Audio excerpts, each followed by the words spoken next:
آج ہم آپ کو ایک اللہ کے ولی، ایک جادوگر اور غلط کام کرنے والی 1000 طوائف عورتوں کا واقعہ سنانے والے ہیں۔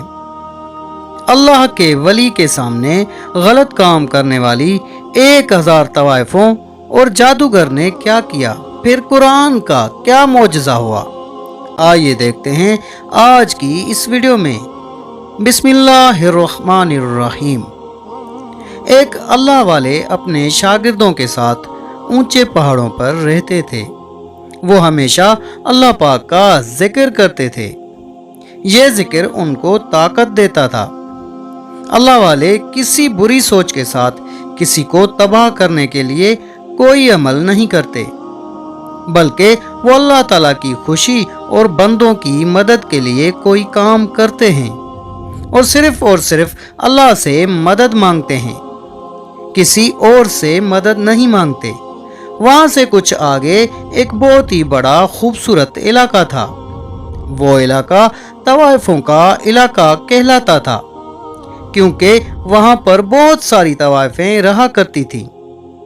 وہاں کے جو شریف لوگ تھے وہ اللہ سے دعا کرتے کہ ہمیں کوئی بچانے والا نہیں ہے، لیکن ابھی اللہ تعالیٰ ان کی دعا کو قبول نہیں کر رہا تھا، کیونکہ کچھ دعائیں اسی وقت قبول ہوتی ہیں اور کچھ بعد میں، لیکن اللہ تعالیٰ مظلوموں کی ضرور مدد فرماتا ہے۔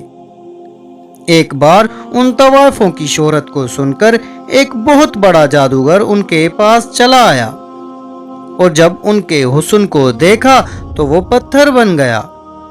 جادوگر نے کہا کہ میں تمہیں صرف دیکھنے نہیں آیا ہوں، بلکہ تمہاری طاقت کو بڑھانے آیا ہوں۔ تم سب کے حسن کا ہر طرف چرچا ہے۔ اس پاس کی بستی کے لوگ تمہاری وجہ سے میرے پاس آتے ہیں کہ تمہیں حاصل کر لیں۔ اگر تم چاہتی ہو کہ تمہیں یہاں پر حکومت مل جائے، اگر تم سب اپنی خوبصورتی ہمیشہ کے لیے پانا چاہتی ہو، کہ تم سب کبھی بوڑھی نہ ہو اور یوں ہی ہمیشہ جوان ہو، تو میں اس علاقے میں رہوں گا اور اس علاقے کا راجہ بنوں گا۔ اب وہ جادوگر جو کہتا وہ سب طوائف وہی کرتی۔ وہ ان کے ساتھ زنا بھی کرتا اور ان کو ہر رات اپنے محل میں بلواتا، اور ان کو یہ سب کرنا پڑتا کیونکہ یہی ان کا کام تھا، مردوں کو لبھانا، ان کے پیسے لینا۔ پہلے وہ یہ خوشی سے کرتی تھی، لیکن اب جادوگر کے آگے مجبور ہو رہی تھی۔ اسی دوران اللہ والے کا ایک شاگرد کسی کام سے اس علاقے میں آیا۔ اس کو اس علاقے میں آ کر بہت ہی عجیب لگا، کیونکہ جہاں عبادت ہو وہ جگہ پر رونق ہوتی ہے، روشن ہوتی ہے، لیکن وہاں پر اندھیرا ہی اندھیرا تھا اور وحشت ہی وحشت تھی۔ اللہ والوں کو یہ بات پتہ چل جاتی ہے۔ وہ یہاں وہاں دیکھ رہا تھا کہ مجھے شاید کوئی مل جائے تو میں اس سے پوچھوں کہ آخر بات کیا ہے۔ اتنے میں اسے ایک آدمی نظر آیا جس کے چہرے پر ہوائیاں اڑ رہی تھیں۔ وہ وہاں سے گزر رہا تھا۔ اس اللہ والے کے شاگرد نے اس سے پوچھا، بھائی کیا ہوا جو اس قدر گھبرائے ہوئے ہو؟ وہ بولا، یہ شہر پہلے بھی طوائفوں کے قبضے میں تھا، لیکن ان طوائفوں کے اس گندے کام میں مدد کرنے کے لیے ایک خطرناک جادوگر یہاں پر آ گیا ہے، جو یہاں کا راجہ بن کر بیٹھ گیا ہے اور ان کے کام میں ان کی مدد کر رہا ہے۔ یہاں پر 1000 سے زیادہ طوائفیں ہیں جن کے عالیشان گھر بنے ہوئے ہیں، جو راجہ نے انہیں دیے ہوئے ہیں۔ یہاں پر پہلے خوب عبادت ہوا کرتی تھی، نمازیں پڑھی جاتی تھیں، لیکن اب مسجد میں لوگ جاتے ہی نہیں، کیونکہ وہ طوائفوں کے کوٹھے پر ہمیشہ بیٹھے رہتے ہیں۔ مرد طوائفوں کی وجہ سے بہکتے جا رہے ہیں۔ اس نے اس درویش سے کہا، آپ ہمارے لیے دعا کریں کہ یہ گناہ اور حرام کاری یہاں سے ہمیشہ کے لیے ختم ہو جائے۔ جس جگہ پر اسلام کا نام ہی نہ لیا جائے، اللہ اور اس کے حبیب صلی اللہ علیہ وآلہ وسلم کا ذکر ہی نہ ہو، اس جگہ پر سوائے تباہی اور بربادی کے اور کچھ نہیں ہو سکتا۔